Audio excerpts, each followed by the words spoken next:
오늘 우리 중에는 연약함이 없는 사람이 아무도 없을 겁니다.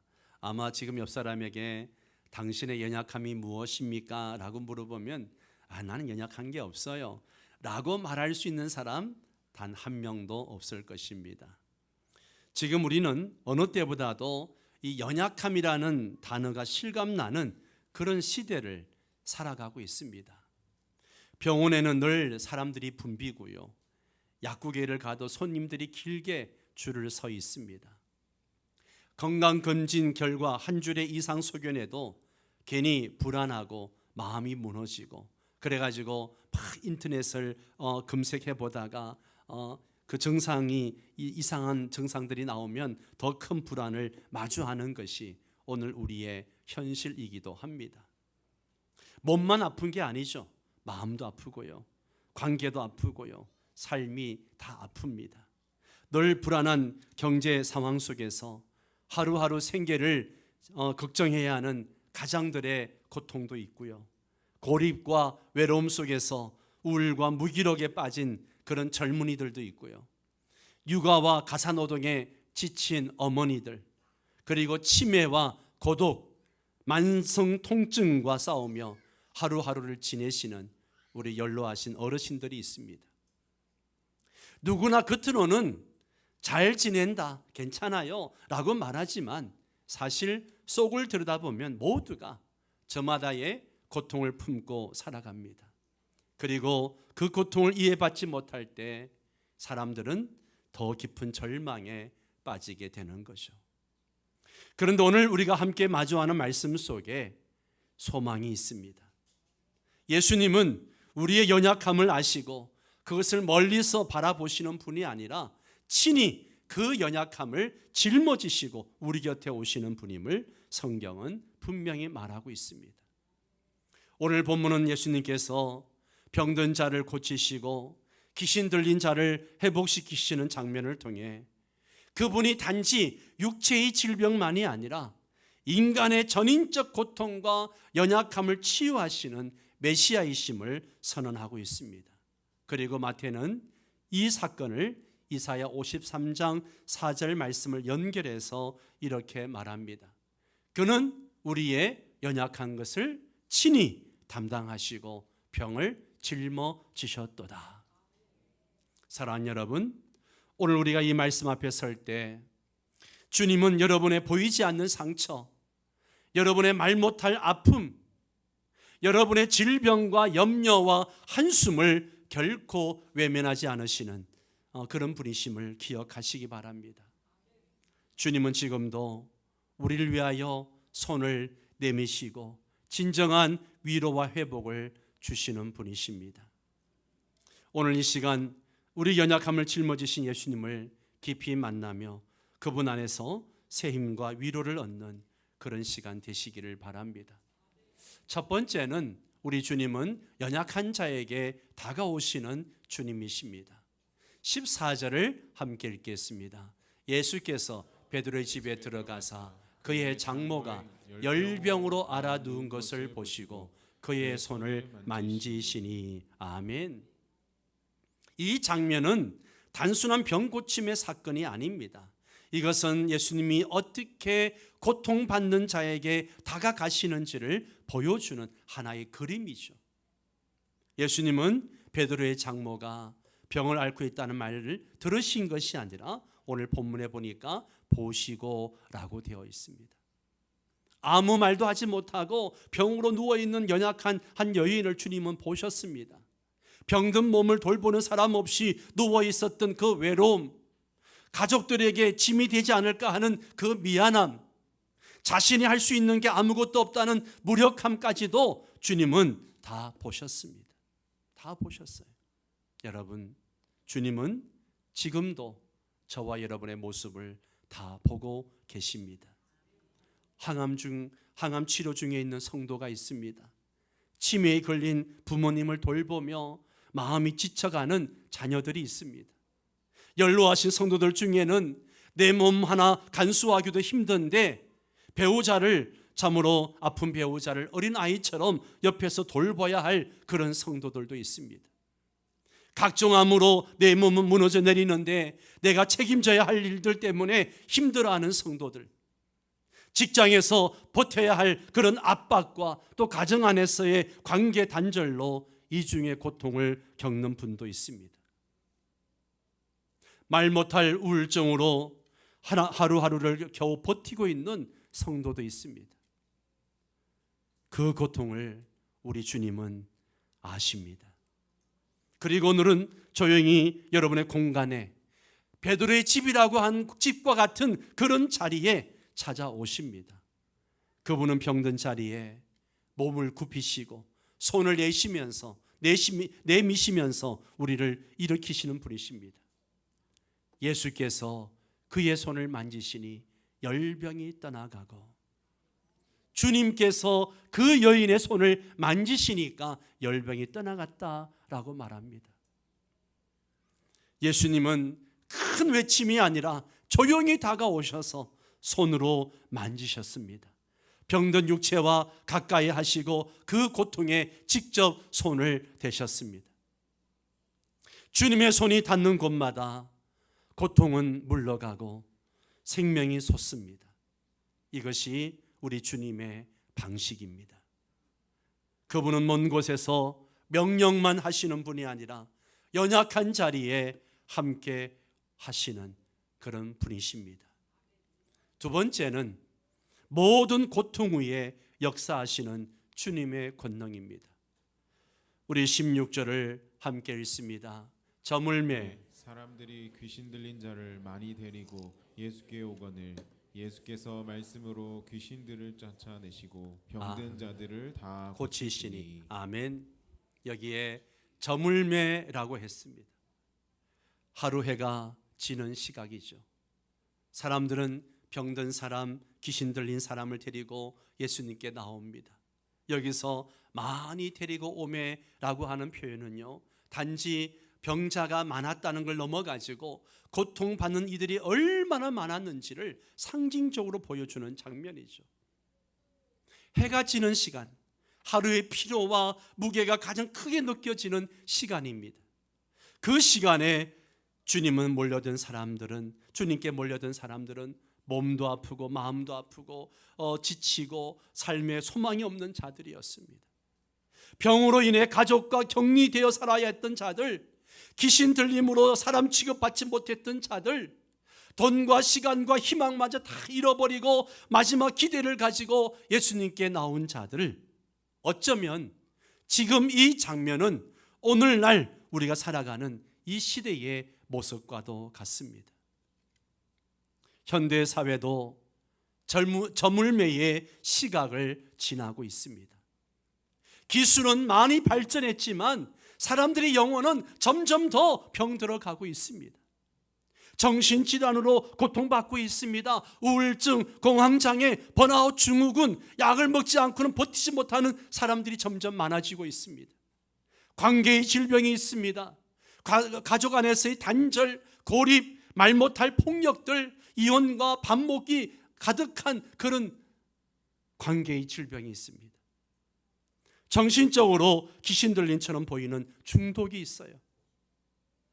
알코올과 음란과 도박과 스마트폰과 그리고 SNS에 대한 중독들, 그리고 영적 무감각이 있습니다. 예배와 말씀, 기도에 대한 무관심, 영혼이 깊은 잠에 빠져있는 그런 시대입니다. 이처럼 병들고 상한 시대에 우리 주님은 말씀하십니다. 수고하고 무거운 짐진 자들아 다 내게로 오라. 내가 너희를 쉬게 하리라. 주님의 초청입니다. 어떤 상황, 어떤 질병, 어떤 복잡한 문제이든지 간에 그 모든 무거운 짐들을 가지고 오라는 거예요. 주님이 쉬게 해주시겠다는 겁니다. 본문은 이렇게 말합니다.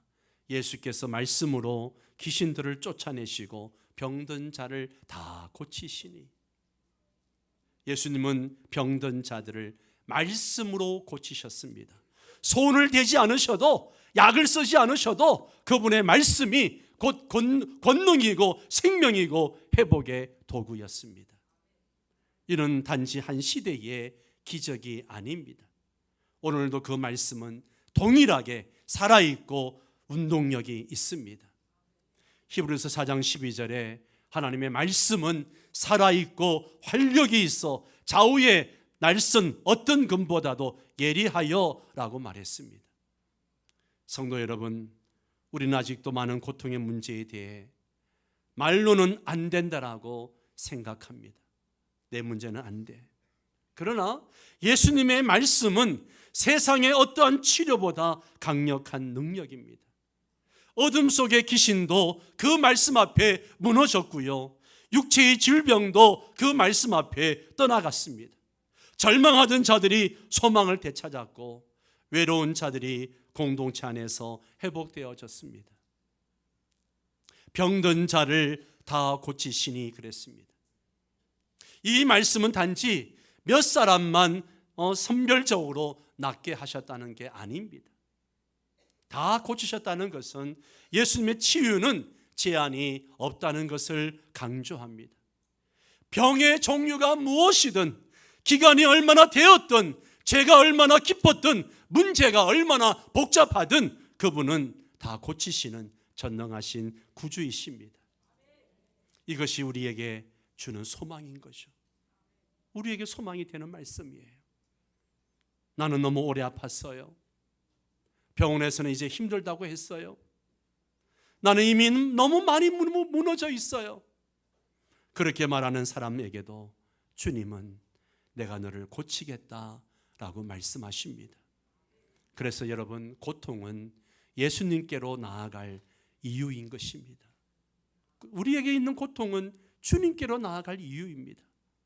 본문의 사람들은 고통 때문에 주님께 나왔습니다. 어떤 사람들은 팔에 안겨왔을 것이고, 어떤 사람들은 들것에 실려왔을 것이고, 어떤 사람들은 가족이나 친구들의 손에 이끌려서 왔을 것입니다.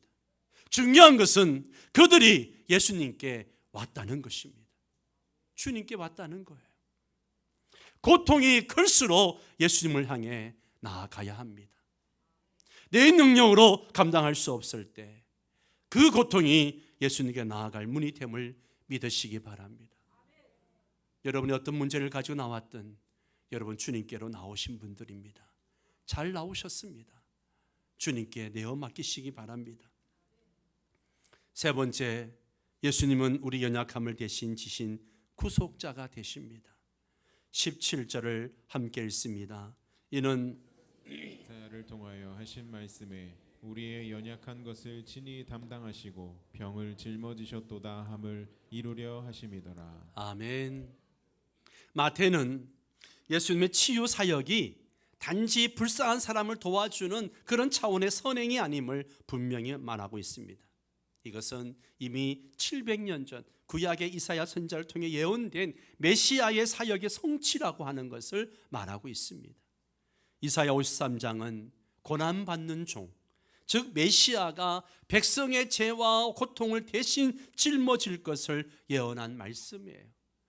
이사야 53장 4절에 그는 실로 우리의 질고를 질고 우리의 질병과 고통을 지고 우리의 슬픔을 당했다, 그렇게 말하고 있습니다. 예수님은 그 예언대로 이 땅에 오셔서 우리의 질병과 아픔, 슬픔과 죄, 고통과 절망을 자신의 것처럼 짊어지셨습니다. 주님은 우리의 연약함을 담당하셨습니다. 우리 연약함을 담당하셨어요. 여기 담당하다라고 하는 헬라 엘라벤이라고 하는 단어는요, 뭐 집어들다, 끌어안다 이런 뜻도 있지만요, 자신이 대신 지다라는 강력한 의미를 담고 있습니다. 예수님은 우리 인생 연약함을 그냥 동정만 하신 것이 아니라 우리의 연약함을 당신의 것으로 삼으셨습니다. 그리고 지고 가야 할 무거운 짐을, 우리가 책임져야 할 죄의 대가를, 우리가 감당해야 될 고통의 무게를 주님이 친히 짊어지신 겁니다. 우리가 병에 걸릴 때 예수님은 마치 그 병을 자기 몸에 옮기듯이 그렇게 담당하십니다. 우리가 마음이 무너질 때 그분은 마치 자기 마음이 무너지는 것처럼 함께 아파하십니다.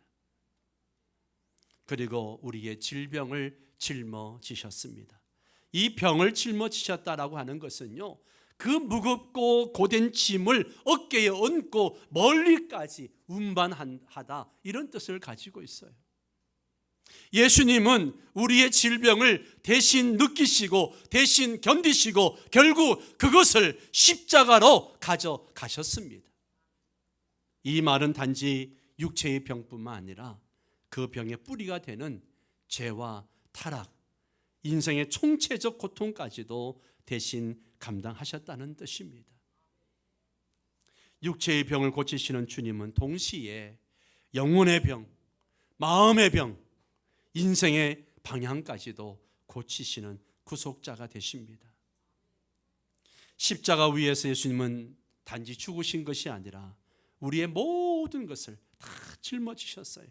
질병만 아니라 두려움도, 죄만 아니라 우리의 수치심도, 육신의 고통만 아니라 버림받음과 외로움의 상처도, 그분은 인간으로서 가장 깊은 고통인 하나님께 버림받는 고통까지 겪으셨습니다.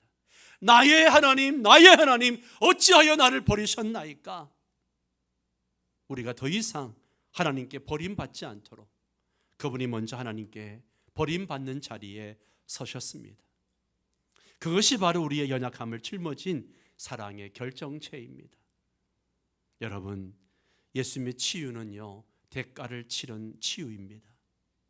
현대의학에서도 치유에는 반드시 대가가 따릅니다. 그렇죠? 수술을 받으려고 하면 마취를 해야 되고 또 절개의 고통을 감수해야 됩니다. 항암 치료를 받기 위해서는 온몸의 부작용을 감내해야 됩니다. 그와 마찬가지로 우리 영혼의 치유 또한 대가 없이 주어지는 은혜가 아닙니다. 예수님은 우리를 고치시기 위해 십자가라고 하는 엄청난 대가를 치르셨습니다. 그분의 살이 찢기고 그분의 피가 다 흘러내리고 그분의 심장이 멈추어야 우리가 살아날 수 있었습니다.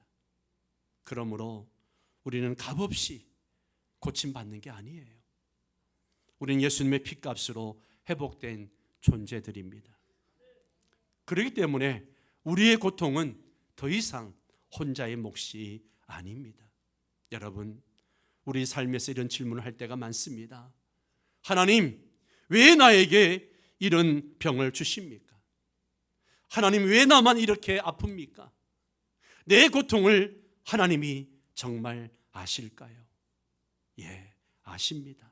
하나님은요, 하늘 보좌에 앉아서 구경만 하시는 분이 아니에요. 예수님은 그 고통 속으로 내려오신 하나님이십니다. 그분은 말로가 아니라 몸으로 우리의 고통을 경험하셨습니다. 그렇다면 오늘 우리에게 주는 교훈이 무엇일까요? 첫 번째는요, 여러분, 연약함은 절대 부끄러운 게 아니에요.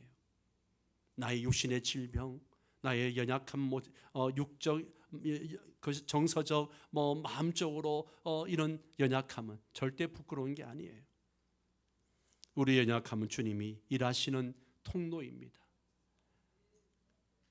예수님이, 하나님이 바울에게 하신 말씀이죠. 우리 한번 같이 읽을까요? 내 은혜가 내게 족하도다. 이는 내 능력이 약한 데서 온전하여 짐이라.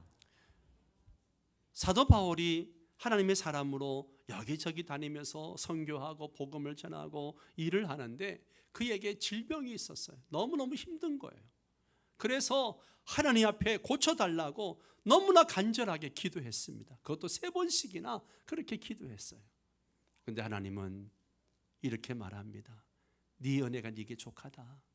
그러면서 네가 그 약한 데서 내 능력으로 온전해지는 거다라고 이야기합니다. 여러분, 우리가 약할 때 주님의 능력이 그 위에 머무는 줄 믿으시기 바랍니다. 내 연약함이 하나님의 능력을 덧입게 하는 거예요. 두 번째는요, 치유는 오늘도 일어납니다. 오늘도 일어나요. 병고침의 이 이야기는 성경 속에 있는 이야기만이 아니에요. 말씀 가운데, 기도하는 가운데, 예배드리는 가운데 주님은 지금도 역사하십니다. 질병이 나음을 잊기도 하고 병은 그대로이지만 내 영혼이 먼저 살아나기도 하고요. 고통은 사라지지 않았지만 그 고통 속에 주님의 임재가 함께함으로 내 삶이 변화되어지는 은혜를 경험하기도 합니다. 병든 마음과 몸을 가지고 주님께 나오시기 바랍니다. 지금도 주님은 찾아오십니다. 예배의 자리에, 기도의 자리에, 말씀 묵상의 그 자리에, 그 순간, 그것은 바로 주님의 손이 닿는 곳에 회복이 이루어지게 되는 줄 믿습니다. 그리고 치유받은 자로서 주님을 섬기시기 바랍니다. 베드로의 장모가 열병이 떠나가고 깨끗이 나음을 입고 난 다음에 수종 들었더라 라고 그렇게 성경 기록하고 있습니다. 우리가 살아난 이유, 내가 회복되어져야 되는 이유는 다시 주님을 섬기기 위해서입니다. 잘 먹고 잘 살기 위해서가 아니에요.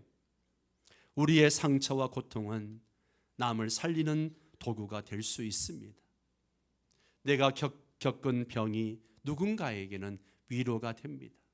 내가 지나온 고통의 시간이 오늘 누군가에게는 신앙의 길잡이가 됩니다. 말씀을 맺겠습니다. 사랑하는 성도 여러분, 우리는 오늘 말씀을 통해 예수님께서 우리 연약함을 친히 담당하시고 병을 짊어지신 구속자이심을 다시 확인했습니다. 그런데 이 말씀은요, 과거형으로만 끝나지 않습니다. 예수님은 지금도 동일하신 분이십니다. 2000년 전에 갈릴리와 가브나움에서 병든 자를 고치셨던 그 손길은 오늘도 우리 삶의 현장 가운데 역사하십니다. 연약함은 여전히 우리 가운데 있습니다. 베드로의 장모처럼 병들어 누워있는 일들도 있습니다. 병원 병상에서 수술을 기다리며 두려움에 떨고 있는 성도, 항암 치료로 머리카락은 빠지고 기력이 쇠한 채 앉아있는 성도, 약으로는 해결되지 않는 정신적 고통과 싸우는 성도, 새벽마다 자녀의 질병을 놓고 울며 기도하는 그런 부모, 평생 가족과 함께 교회를 위해 헌신했지만 이제는 집이나 요양원에서도 홀로 누워있는 장병모 장로님을 비롯한 여러 우리 어른 성도들, 이 연약함은요 결코 먼 이야기가 아닙니다. 바로 지금 우리 옆에 자리에서, 우리 가족 안에서, 그리고 내 마음 안에서 일어나고 있는 현실이기도 합니다. 그러나 주님은 여전히 그 자리에 계십니다. 그런 연약함의 자리에 예수님은 지금도 찾아오시는 거예요. 아무도 모르게 눈물로 베개를 적시는 밤, 누구에게도 털어놓지 못하는 마음의 무게에 무너지는 순간 주님은 조용히 우리 곁에 다가오십니다. 어떤 사람들은 말합니다. 예수님은 나 같은 사람의 아픔에 관심이 없을 거예요. 이 정도 문제는 그냥 내가 참고 견뎌야죠. 기도해도 아무 일도 일어나지 않아요. 그러나 오늘 본문은 그 생각이 틀렸음을 이야기합니다. 작은 열병 하나에도 예수님 외면하지 않으시고 그 누워있는 사람에게까지 가셔서 직접 손을 내미셨습니다. 주님은 말하지 못한 고통에도 귀를 기울이시고 표현하지 못하는 눈물도 기억하시고 우리 연약함을 함께 쥐고 가시는 분이십니다. 그렇기 때문에 고통은요 끝이 아니라 주님의 임재의 기회입니다. 어떤 성도는 말합니다. 목사님, 제 삶은 회복될 가능성이 없어 보입니다. 이 병은 의사도 포기했어요. 이 고통은 너무 오래되었어요.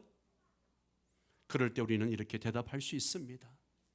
예수님은 단지 병을 고치시는 분이 아닙니다. 그 병을 짊어지시고 그 고통을 통해 당신을 만나게 하시는 분이십니다. 회복은 곧 치유만을 의미하지 않습니다. 어떤 때는 병이 나음으로 회복되어지지만 어떤 때는 병은 남아있지만 마음이 치유되어지고 어떤 때는 오히려 그 고통을 통해서 더 깊이 하나님을 만나는 은혜가 있기도 합니다. 그래서 시편 기자는 이렇게 이야기합니다. 여호와는 마음이 상한 자에게 가까이 하시고 충심으로 통회하는 자를 구원하시는도다. 네. 여러분, 주님이 우리의 연약함을 짊어지셨다는 것은 단순한 위로가 아니에요. 그것은 삶의 방향을 바꾸는 진리입니다. 그래서 우리는 절망 속에서도 기도할 수 있고요, 눈물 속에서도 찬양할 수 있고요, 끝이 보이지 않는 고통 속에서도 다시 믿음으로 일어설 수 있습니다. 주님은 지금 우리에게 말씀으로 위로하십니다. 함께 말씀을 읽습니다. 두려워 말라 내가 너와 함께함이라. 내가 세상 끝날까지 너희와 항상 함께 있으리라. 아멘. 여러분 오늘 이 말씀 앞에 우리의 모든 연약함을 주님께 맡기십시다. 육체의 병이든 마음의 상처든 오래된 죄책감이든 설명하기 어려운 고통이든 주님은 지금도 그 짐을 함께 지고 가기를 원하십니다. 그분은 수고하고 무거운 짐진 자들아 다 내게로 오라 말씀하십니다. 오늘 주님의 음성에 응답하고 그분의 품에 안기고 그분의 능력을 신뢰하고 다시 회복의 길로 나아가는 복된 성도 여러분 되시기를 주의 이름으로 축원합니다. 우리 다 함께 일어나셔서 주가 일하시네,